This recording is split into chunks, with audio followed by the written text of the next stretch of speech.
Hey y'all, I want to share something that has helped me detach myself from prosperity preaching. And excuse me, I'm a little sick. Um, Even though Joseph was thrown in the ditch, he still allowed God to use them for his brothers in the end. I think through the things that we go through, of course, we wouldn't want unfortunate circumstances to happen to us, especially amongst people who are closest to us. But through his own trials and tribulations, he still was able to allow God to create a place in his heart to be used for whatever it is that God needs to use him for. And I think sometimes as we go through things, even the thought of a table being prepared in front of my enemies can put you on an ego trip. Like, dang, like you really living for me, like you really doing it for me to get them back. But honestly, if you be real, you would not want anyone to be done in the way that you were, because you know what it took for you to come through it. Like, through anything I've been through, I honestly don't wish that on my worst enemy.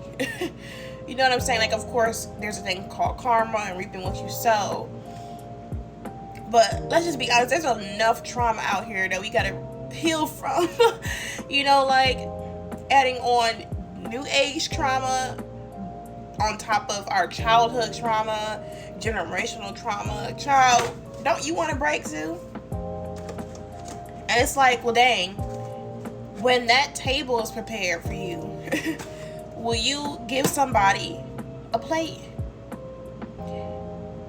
Like, and will you care about it for real? Will you be greedy for real? Because he always checks your heart posture, because it's like we be so caught up in mine and I deserve. But it's like, what are you holding on to? Because think about it. It's crazy how the enemy can like corrupt the good thing. Think about it, because typically this is what we do, our flesh. God will redeem you. And of course, he gets you to the place where he prepares a table in front of your enemies. And it's like, dang, he prepared it. But then our ego will come and be like, I did this. The reason why Joseph was able to do it is because he knew that it wasn't him that got him through all the things that he's overcome. So what am I holding on to? Like, it's crazy. It wasn't me in the end. So what am I losing out on by still helping somebody else? Because truthfully, I needed the help.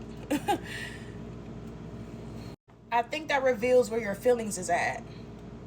And I think that reveals emotional intelligence. I think it reveals your maturity as well. I think it reveals where you operate. If you're so focused on getting to the place and receiving and not always being able to pour from your overflow, like think about it, a whole table, a feast, and you can't give a plate, it gives greedy. It gives selfish. So what are you really saying when you hype yourself upon when the preacher says he prepared a table in front of your enemies? What are you really saying about yourself? Because I can't lie, through my season of God pruning me and healing me, I've always been able to think about somebody else. How can I use what God has brought me through to help somebody? Let me show you. The difference is you create good things to help other people, to where, you know, my personality, I'm a nurturer, I'm a giver, I'm a healer. But there's some things I don't have the strength to do. So what did I do? I put the tools that God has allowed me to come across, the skills, the emotional intelligence, the emotional regulation into a 30-day journal. It may not be safe for me to help a friend completely through their whole process of healing, but I can make these things to where this helps me build the table. But who gave this to me? Who gave me these ideas? God did. And it hurt to make this. It hurt to reveal, what am I evolving to? What have I evolved from? What am I grateful for? Affirmations, and to pray about a new thing. To not get stuck on things. It was hard for me to realize, like, okay, I need to reflect weekly and daily on the things that I've accomplished, to priorities for the next week, things that I'm currently grateful for. What is my emotional state? What do I need to improve on? And what's something that happened to me good that I probably, in the mundaneness of everyday living, overlook? This right here. It took me through the season of me being in a ditch to, like, dang, what are my hobbies? What are things that I can use to healthily express myself? I like to color. I like art. How can I implement the word, the mammon that God gave me every day through those trying times? How can I use that to remind myself every day? A scripture with my favorite quote: God first, the plan second, always. It took me a lot to know I need to write these things down and make it plain. I need to know how to organize my thoughts. I need to know how to create my own book of the Bible with my notebook, bro. Like, this is not greed. Available on Amazon. I'm not price gouging for this, because the price I paid to do this, I don't want you to have to pay that. I don't want to. So I create things. I create opportunities for people so you don't have to go through the things that I went through. One person in the family is enough. And God chose me to go through it for a reason. Because he knew what he put in me was capable of creating these things.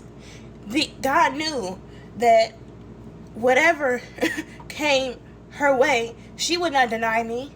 She will open up her ear, and hear what I have to say. She will hear that it's bigger than you.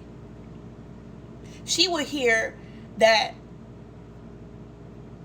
even sometimes that mammon that you gotta eat until the feast and the table appears. Dang. You had to go through a season of eating the same thing just like how I did. You had to go through a season of getting tired of eating the same thing but settling in it. And then when God is trying to show you new things, you scared. Take me back to the place where I had the mammon. When I had things that did not satisfy me, that I truly wasn't even able to be grateful for, that I actually grew a sense of entitlement for. It takes a lot to be stretched.